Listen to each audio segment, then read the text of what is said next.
Shalom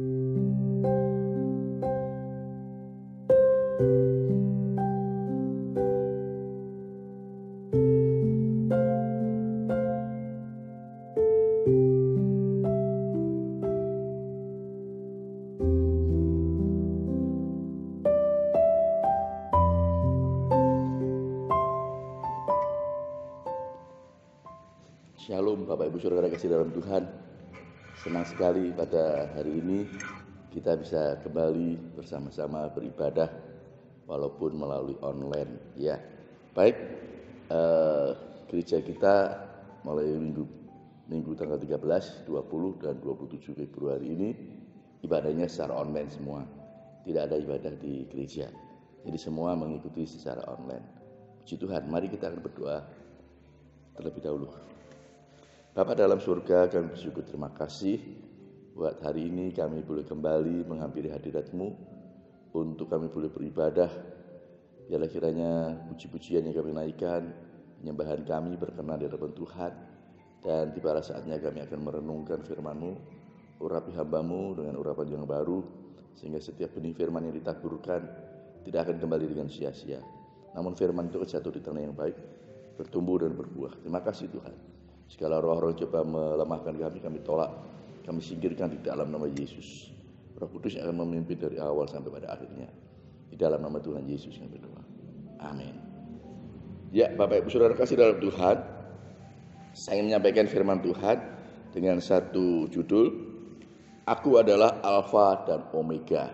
Ya, sekali lagi, Aku adalah Alfa dan Omega. Ini yang Yesus katakan ya. Aku adalah Alfa dan Omega.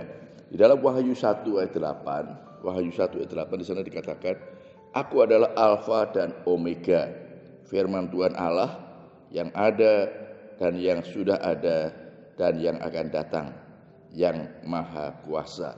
Puji nama Tuhan. Saudara, ini sesuatu yang luar biasa. Yesus menyatakan dirinya bahwa dia adalah Alfa dan Omega, yang awal dan yang akhir. Puji nama Tuhan. Nah, saudara, saya membagi menjadi 4 bagian di dalam khotbah saya pada hari ini. Yang pertama, Yesus adalah yang awal dan yang akhir. Yesus adalah yang awal dan yang akhir. Ya, di dalam Wahyu 1 ayat 17 dan 18, Wahyu 1 ayat 17 dan 18 di sana dikatakan, ketika aku melihat dia, ya ini Yohanes ya, penglihatan yang diterima oleh Yohanes. Ketika aku melihat dia, tersungkurlah aku di depan kakinya, sama seperti orang yang mati. Tetapi ia meletakkan tangan kanannya di atasku, lalu berkata, jangan takut, aku adalah yang awal dan yang akhir, dan yang hidup. Aku telah mati, namun lihatlah, aku hidup sampai selama-lamanya, dan aku memegang segala kunci maut dan kerajaan maut. Wahyu 1 ayat 17 dan 18. Ya, kita tahu bahwa Yesus adalah yang awal dan yang akhir. Artinya apa? Yesus adalah yang menciptakan langit dan bumi ini, ya. Yesus yang menciptakan langit dan bumi ini. Di dalam Kejadian 1 ayat 1 di sana dikatakan ya, Yesuslah yang menciptakan langit dan bumi. Puji nama Tuhan, luar biasa. Dan Yesus juga yang menciptakan manusia menurut gambar dan rupa Allah. Itu terdapat di dalam Kejadian 1 ayat 26. Yesus yang menciptakan manusia menurut gambar dan rupa Allah. Puji nama Tuhan. Jadi sudah sejak awal dunia ini, Yesus sudah ada. Dia yang menciptakan langit dan bumi. Dia yang menciptakan manusia yang segambar dan serupa Allah. Puji nama Tuhan. Yesus juga yang akan datang kembali untuk menghakimi semua manusia. Karena Yesus mengatakan bahwa dia bukan hanya yang awal saja, tetapi dia yang akhir. Ini sesuatu yang luar biasa, saudara. Jadi Tuhan yang kita sembah adalah Tuhan yang luar biasa. Karena dia adalah yang awal, yang menciptakan bumi ya dan segala isinya. Manusia yang serupa dan segambar dengan Allah. Ini luar biasa, saudara. Kemudian kita tahu bahwa semenjak manusia jatuh di dalam dosa, semenjak manusia jatuh dalam dosa tidak ada cara lain, mereka harus kembali kepada tujuan semula, yaitu supaya menjadi serupa dan segambar dengan Allah. Nah saudara, kita tahu saudara, tidak ada cara lain untuk kita dapat kembali menjadi serupa dan segambar dengan Allah semenjak manusia jatuh di dalam dosa, selain hanya melalui percaya kepada Yesus sebagai Tuhan dan Juru Selamat kita.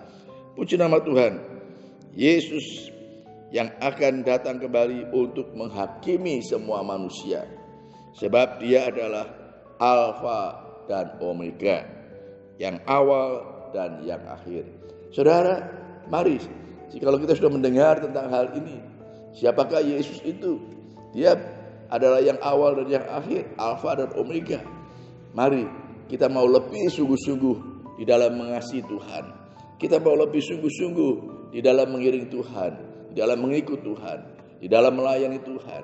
Puji nama Tuhan. Puji nama Tuhan saudara. Haleluya. Haleluya. Yang kedua, Yesus yang sudah menjadi Tuhan dan Juru Selamat kita. Yesus yang sudah menjadi Tuhan dan Juru Selamat kita.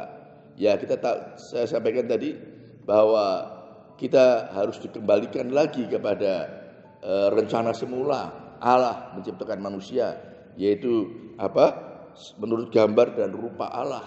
Tetapi karena manusia pertama pada waktu itu telah jatuh di dalam dosa, sehingga gambar dan rupa Allah ini tinggal puing-puingnya saja saudara. Tinggal puing-puing gambar Allah. Oleh sebab itu Yesus yang adalah yang awal tadi, yang alfa tadi, Dia datang ke dalam dunia untuk menjadi Tuhan dan Juru Selamat kita. Puji nama Tuhan. Bagian yang kedua, Yesus yang sudah menjadi Tuhan dan Juru Selamat kita. Yesus yang sudah menjadi Tuhan dan Juru Selamat kita. Karena Yesus tahu bahwa tidak ada cara lain manusia dapat dipulihkan, manusia dapat diselamatkan, selain hanya melalui Dia yang harus datang menjadi Tuhan dan Juru Selamat. Oleh sebab itu di dalam Lukas 2 ayat 11, Lukas 2 ayat 11 sana dikatakan, hari ini telah lahir bagimu Juru Selamat, yaitu Kristus, Tuhan di kota Daud. Nah saudara, ini pada waktu peristiwa kelahiran Tuhan Yesus. Ya, pada waktu peristiwa kelahiran Tuhan Yesus sudah dinyatakan bahwa hari ini telah lahir bagimu Juru Selamat, yaitu Kristus, Tuhan di kota Daud. Karena Tuhan tahu tidak ada cara lain manusia dapat diselamatkan selain hanya melalui Tuhan dan Juru Selamat, yaitu Yesus Kristus. Walaupun dikatakan Dia sebagai yang awal, tetapi puji Tuhan, Yesus datang ke dalam dunia, ya, dalam wujud manusia, dan Dia adalah Juru Selamat, yaitu Kristus, Tuhan di kota Daud. Puji nama Tuhan saudara, sesuatu yang sangat luar biasa. Kemudian di dalam Injil Matius 18 ayat 18 juga di sana dikatakan, aku berkata kepadamu, sesungguhnya apa yang kamu ikat di dunia ini akan terikat di surga, dan apa yang kamu lepaskan di dunia ini akan terlepas di surga. Puji nama Tuhan. Puji nama Tuhan saudara. Ya, saya katakan tadi Dia yang datang ke dalam dunia untuk menjadi Tuhan dan Juru Selamat kita. Dia yang sudah datang ke dalam dunia untuk menjadi Tuhan dan Juru Selamat kita. Nah, kita tentunya menjadi murid-muridnya yang harus meneladani apa yang Yesus ajarkan kepada kita. Kita sebagai murid-muridnya saudara, tentunya kita mau meneladani apa yang Yesus lakukan selama Dia hidup dalam dunia. Karena kita tahu bahwa Yesus datang ke dalam dunia, Dia sekaligus ingin menjadikan satu contoh, ingin memberikan satu teladan bagaimana sesungguhnya sebagai orang-orang yang sudah percaya Yesus, bagaimana sesungguhnya hidup orang-orang yang sudah menjadi murid-murid Yesus. Puji nama Tuhan. Dia memberikan teladan pada kita. Dia bukan hanya memilih kita, Dia bukan hanya memanggil kita untuk menjadi murid-muridnya, tetapi Dia juga memberikan kuasa kepada murid-muridnya.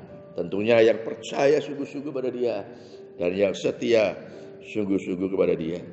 Tuhan memberikan kuasa kepada murid-muridnya. Seperti tadi dikatakan, aku berkata kepadamu, Sesungguhnya apa yang kamu ikat di dunia ini akan terikat di surga. Dan apa yang kamu lepaskan di dunia ini akan terlepas di surga. Puji nama Tuhan. Kuasa yang luar biasa yang diberikan oleh Yesus kepada kita, anak-anaknya yang percaya dan yang setia sampai akhir. Nah, Yesus memberikan kuasa kepada kita, murid-muridnya. Tentunya Yesus mempunyai satu tujuan, yaitu agar apa? Agar kita murid-muridnya juga dapat dipakai Tuhan untuk membawa orang berdosa kepada Tuhan Yesus. Supaya membawa mereka menyelamatkan orang-orang yang berdosa, supaya mereka boleh diselamatkan melalui doa-doa yang kita lakukan, melalui kesaksian hidup kita, melalui kasih yang kita salurkan kepada mereka, supaya membawa mereka, orang-orang lain, mereka juga memperoleh keselamatan yang kita sudah peroleh. Puji nama Tuhan. Saudara, saya berharap kita akan menangkap hal ini, saudara. Kita akan menangkap hal ini karena apa?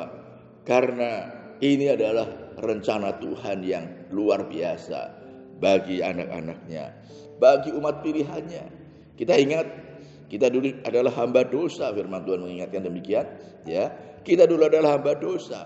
Namun setelah kita percaya kepada Tuhan Yesus, kita bukan lagi menjadi hamba dosa, tetapi hamba kebenaran. Puji nama Tuhan.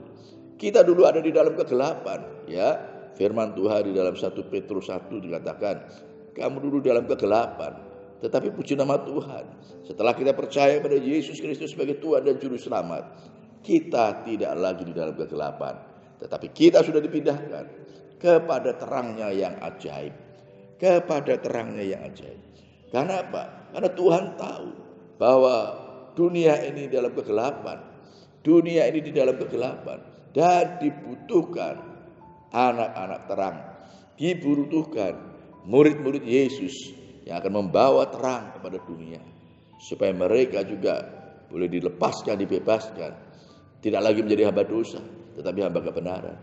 Tidak lagi hidup dalam kegelapan, tetapi ada di dalam terangnya yang ajaib.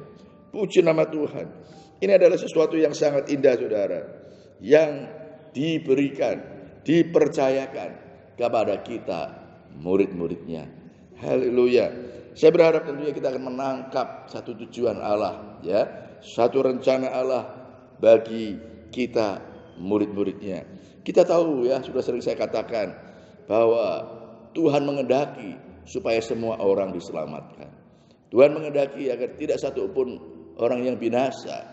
Dan tentunya itu sudah dipercayakan kepada kita, saudara.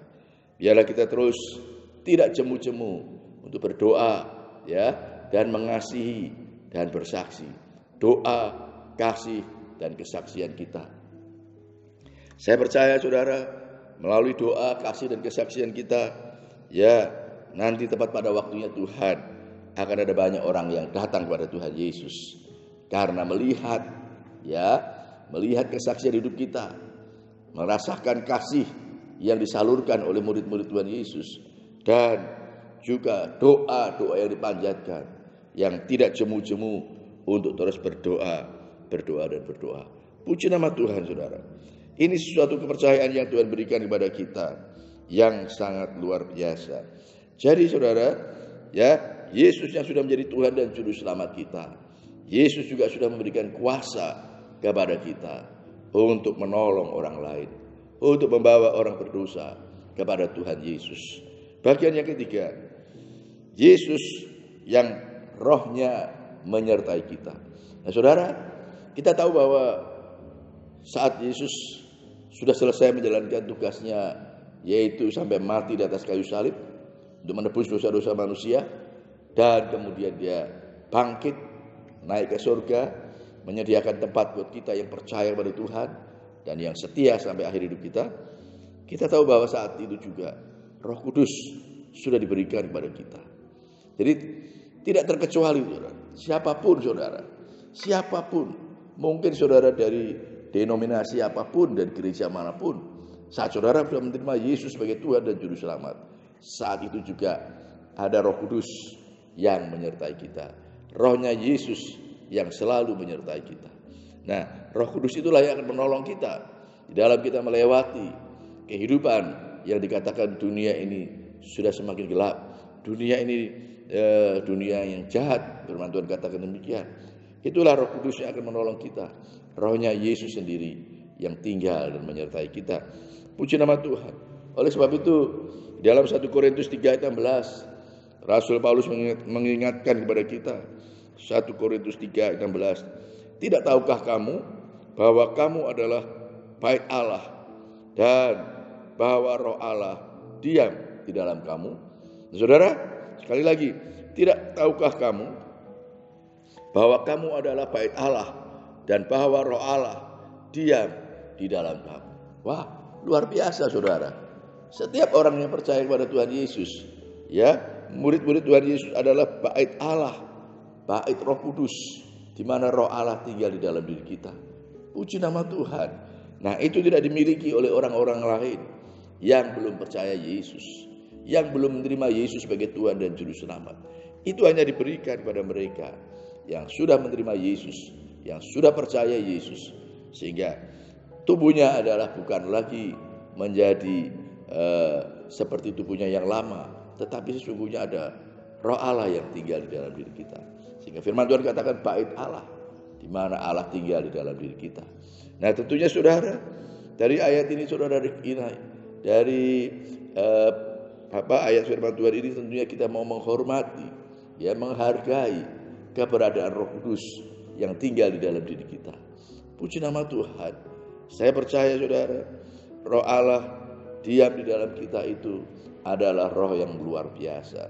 Sehingga firman Tuhan juga katakan, roh itu adalah roh yang lebih besar daripada roh yang ada di dalam dunia ini. Puji nama Tuhan. Sehingga Yesus sendiri pernah mengatakan, kamu, ya, siapa yang percaya kepadanya, dia akan melakukan pekerjaan-pekerjaan seperti yang Yesus lakukan, bahkan lebih besar daripada apa yang sudah dilakukan oleh Yesus. Kenapa demikian? Karena di dalam diri kita ada rohnya Yesus. Rohnya Yesus yang tinggal di dalam diri kita. Bait Roh Kudus atau bait Allah. Puji nama Tuhan. Saudara, ini bukan sesuatu yang biasa-biasa saja, tetapi ini adalah sesuatu yang sangat luar biasa. Puji nama Tuhan. Di dalam Yohanes pasal 16 ayat yang ke-7. Yohanes pasal 16 ayat yang ke-7 di sana juga dikatakan, namun benar yang kukatakan ini kepadamu adalah lebih berguna bagi kamu jika aku pergi. Sebab jikalau aku tidak pergi, penghibur itu tidak akan datang kepadamu. Tetapi jikalau aku pergi, aku akan mengutus dia kepadamu. Nah, saudara, Roh Kudus disebut juga roh penghibur, roh penolong, dan roh kebenaran yang tinggal di dalam diri kita, menyertai kita selama-lamanya. Puji nama Tuhan. Yesus sudah naik ke surga, ya, sehingga dia memberikan rohnya kepada kita. Karena Tuhan tahu kita murid-muridnya tidak akan mampu, tidak akan dapat melewati pencobaan-pencobaan yang ada di dalam dunia ini tanpa bersama dengan Roh Kudus. Oleh sebab itu, izinkan roh penolong itu akan menolong saudara. Izinkan roh penolong itu akan menolong kita semua di dalam segala hal, di dalam segala aktivitas kita. Terlebih di dalam kita dipakai Tuhan untuk menjangkau jiwa-jiwa yang belum diselamatkan. Puji nama Tuhan. Ya, Yesusnya sudah naik ke surga, rohnya yang sudah diberikan kepada kita. Tubuh kita sudah menjadi rumah Allah atau bait Roh Allah. Puji nama Tuhan. Roh Allah yang memimpin kita ke dalam seluruh kebenaran. Inilah saudara pentingnya saudara, anak-anak Tuhan harus mau mendengar, mau taat kepada roh kebenaran itu. Karena firman Tuhan katakan, dia akan memimpin kita ke dalam seluruh kebenaran. Dia akan menolong kita di dalam seluruh kebenaran. Puji nama Tuhan. Oleh sebab itu saudara, sebagai anak-anak Tuhan saudara tidak perlu takut, saudara tidak perlu khawatir di dalam menghadapi apapun saudara. Di dalam menghadapi segala pencobaan apapun, saudara tidak perlu takut, saudara tidak perlu khawatir. Karena di dalam diri kita ada roh Allah, di dalam kita ada rohnya Yesus sendiri yang menjadi penolong, penghibur dan memimpin kita ke dalam seluruh kebenaran. Puji nama Tuhan. Saudara, dunia di sekitar kita boleh terjadi apa saja ya. Permasalahan-permasalahan boleh terjadi di sekitar kita. Tetapi bagi setiap kita anak-anak Tuhan, di saat kita mau tunduk, di saat kita mau taat, dipimpin oleh Roh Allah, mau dipimpin oleh Roh Kudus, maka saudara tidak perlu takut. Kita tidak perlu takut, saudara, karena Dia akan memimpin kita di dalam seluruh kebenaran. Dan saudara, kita percaya juga, jikalau kita dipimpin oleh Roh Allah, kita pasti akan berkemenangan. Apapun yang harus kita hadapi, segala masalah persoalan apapun yang harus kita hadapi, saudara. Puji nama Tuhan. Tetapi saya sering katakan, saudara, kalau ya kita menghadapi masalah persoalan itu karena kita berbuat dosa atau mendukakan Roh Kudus, maka tidak ada pilihan lain selain kita harus datang kepada Tuhan, minta ampun kepada Tuhan, mengaku atas segala dosa-dosa kita. 1 Yohanes 1 ayat 9 dikatakan, Dia adalah setia dan adil. Saat kita mengaku segala dosa-dosa kita, maka Dia akan menyucikan kita dari segala kejahatan kita. Puji nama Tuhan, saudara. Tuhan Yesus adalah Tuhan yang luar biasa. Oleh sebab itu, saudara, mari jangan sedikit pun saudara mau punya pikiran untuk meninggalkan Yesus. Tetapi kita mau terus lebih setia, lebih sungguh-sungguh di dalam mengikut Tuhan. Puji nama Tuhan. Roh Allah yang akan memimpin kita di dalam seluruh kebenaran. Mari kita terus mau dengar-dengaran suara Roh Allah dan kemudian mau mentaati apa yang Roh Allah inginkan di dalam kehidupan kita. Puji nama Tuhan. Bagian yang terakhir, ya, bagian yang terakhir, yang keempat. Di sini saya tulis Yesus yang akan datang untuk menjemput kita. Yesus yang akan datang kembali untuk menjemput kita.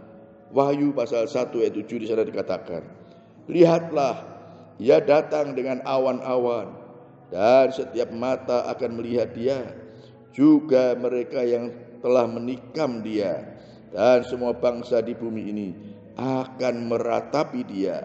Ya, amin.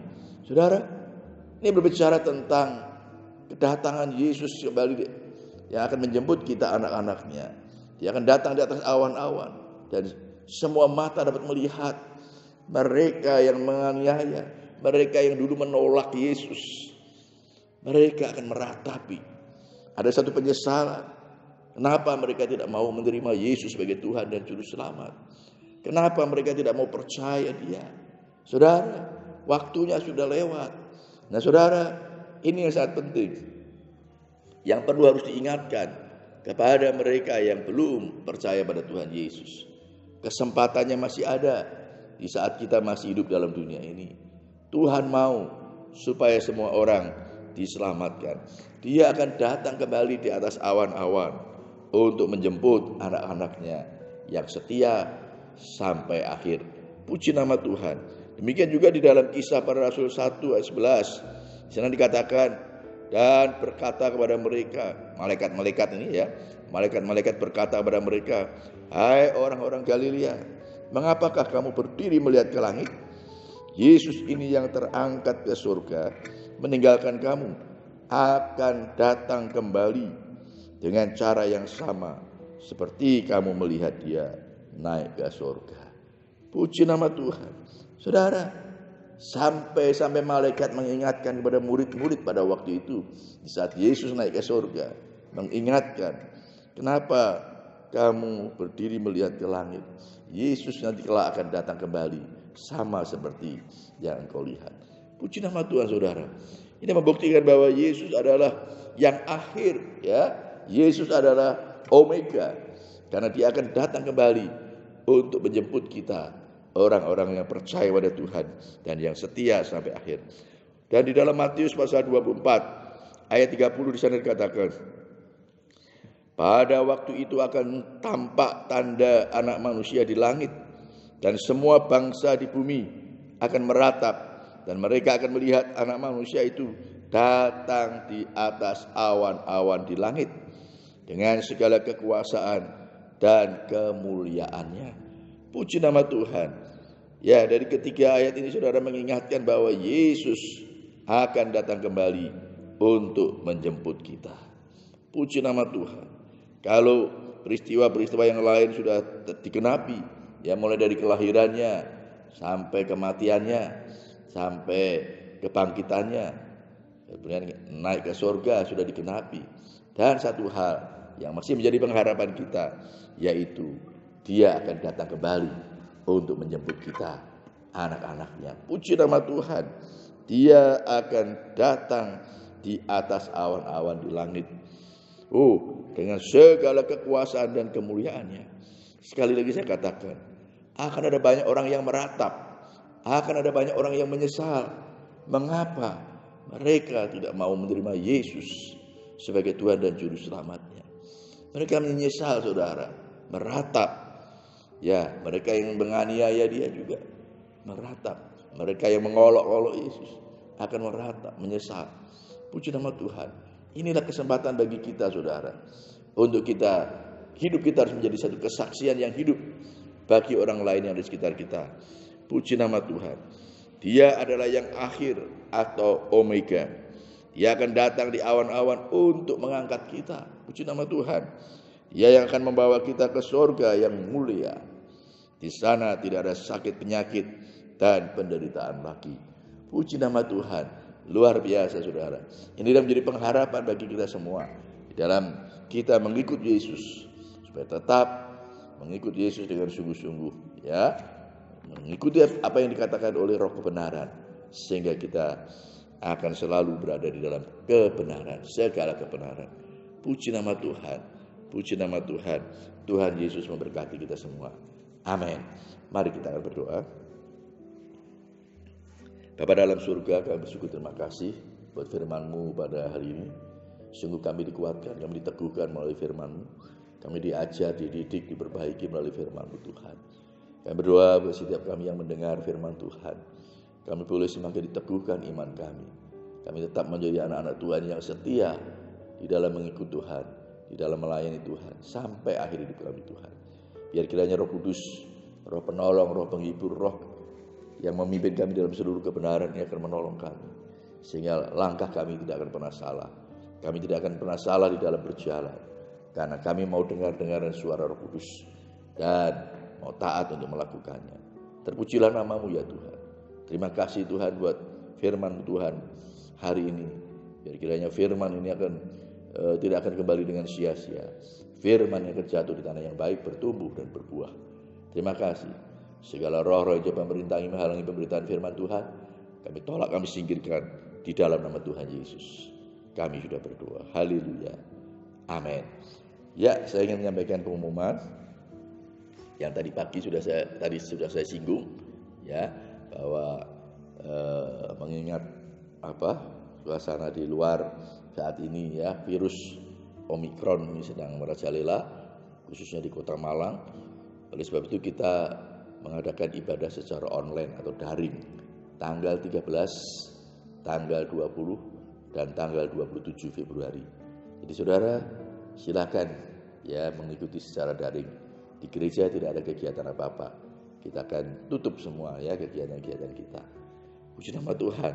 Saya percaya saudara tidak mengurangi ya hadirat Tuhan. Jika saudara haus dan lapar akan kebenaran firman Tuhan. Yang kedua saudara, saudara jika saudara ingin memberikan persembahan saudara, ya persembahan hari Minggu atau persepuluhan saudara bisa datang ke gereja, karena jam 9 sampai jam 12 gereja dibuka.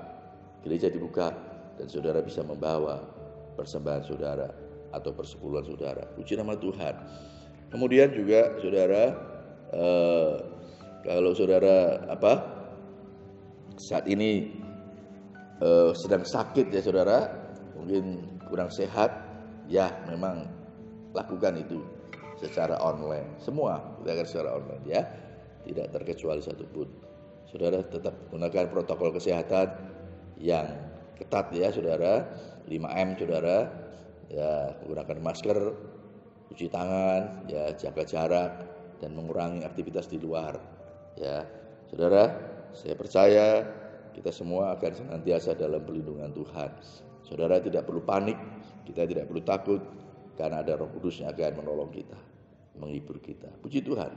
Tuhan Yesus memberkati kita semua. Amin. wabarakatuh.